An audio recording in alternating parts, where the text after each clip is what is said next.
ছাত্রদের উপর যেই নির্যাতন চালানো হয়েছে, তো ওইটার জন্য হচ্ছে আমরা বিভিন্ন দফা দিছি, ওইটা একত্র হয়ে 9 দফা হয়েছে। হ্যাঁ, তো যখন স্বৈরাচাররা তাদের সীমা অতিক্রম করছে, তখন হচ্ছে আমরা আমাদের সীমা অতিক্রম করছি 1 দফা দিয়ে।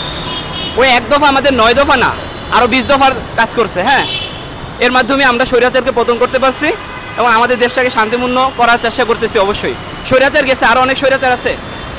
সর্বশেষ হচ্ছে দেশটাকে শান্তিপূর্ণ করবো আমরা ইনশাল্লাহ। আপনারা দোয়া করবেন। এখন যে তত্ত্বাবধায়ক সরকার আছে, দেশকে আগে শৃঙ্খলায় নিয়ে আসবে ইনশাল্লাহ। দেন হচ্ছে এটার বিষয়ে আমরা অবশ্যই নিব যে আমাদের ভাইদের রক্ত নিছে, যারা আমাদের মা বোনদের উপর অত্যাচার চালাইছে, তাদের অবশ্যই বিচার হবে। এটা আমরা কখনো ইয়ে করবো না। সব দফার 1 দফা হচ্ছে হলো দেশটাকে শান্তিপূর্ণ করতে হবে। বিশ্বে যেন এখন বাংলাদেশের নাম থাকে, যে শান্তিপূর্ণ একটা দেশ হিসেবে বাংলাদেশের নাম থাকে। এবং এই জন্যই হচ্ছে আমাদের বাংলাদেশের ছাত্র সমাজ তাদের বুকের তাজা রক্ত দিয়ে হচ্ছে হলো দেশটাকে ইয়ে করার চেষ্টা করছে। আমরা আমাদের ওই একটাই দফা, সেটা হচ্ছে দেশটাকে শান্তিপূর্ণ করতে হবে।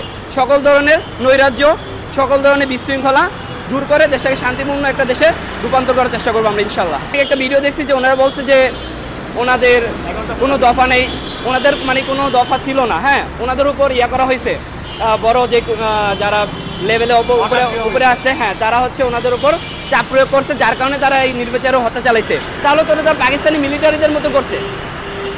হ্যাঁ, তাহলে তারা তো তাদের থেকে কম করে নেয়, নির্বিচারে মানুষকে হত্যা করছে। তারা কি টাকার কাছে বিক্রি হয়ে যাবে? এই কারণে ওনাদের আমরা একটাই কথা বলবো যে আপনাদের আমরা ক্ষমা করব। আপনারা আপনাদের কাজে আসেন, ন্যায়ের পথে থাকেন এবং ঘুষ সকল ধরনের অন্যায় থেকে দূরে থাকেন, মানুষের পাশে থাকেন, মানুষের বন্ধু হয়ে থাকেন। তাহলে আপনাদের আমরা কেউ কোনো ছাত্র সমাজ একটা ফুলের টোকা লাগাবেন। আপনারা কাজে আসেন এবং সৎ থাকার চেষ্টা করেন, তাহলে আপনাদের উপর কেউ কোনো ইয়া চালাবে না।